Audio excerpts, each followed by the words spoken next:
Thank you so much, Dr. Stella Nyanzi, for your time. You are a human rights activist, an academic guru, and a fierce critic of Uganda's President Yoweri Museveni.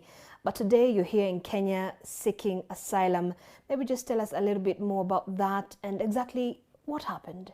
I'm in Kenya because Ugandans in the opposition who have criticized the government of Yoweri Museveni openly are getting abducted every day from the streets, from their homes, from their beds, because Ugandans are kidnapped from private cars and thrown in detention facilities where they are tortured during interrogation. And the interrogation is not about crime. It's about what do you plan in terms of the next steps of the liberation struggle.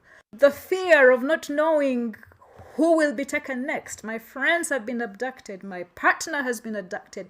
I think I'm fortunate that I got out when I could.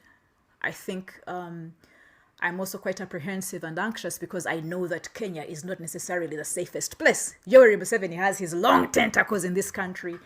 Defending her methods of activism, including the use of profanities, Nyanzi said it was necessary to pass the message as it attracted the ears and attention of those in power. I am one of the few Ugandans who has been charged, not once, twice, for offending the dictator. So they work.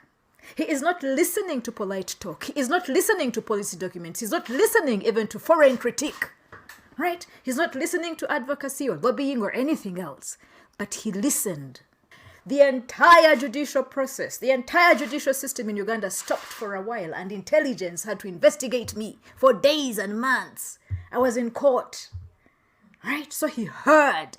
For now, she says she's focused on ensuring her family is safe. I think for now, I am just like, thank you, God, I am out. My kids are out. Like, I'm not very godly, but beating Yoweri Museveni and fleeing, I should have a party. The mother of three had this message for Ugandans. Move away from the elections, move on, and it is our responsibility. We owe it to our children, our grandchildren, and to history and to posterity to reclaim our power, reclaim our constitution, reclaim our dignity as human beings from Yoweri Museveni and the small group of henchmen that have continued to abuse and oppress our country.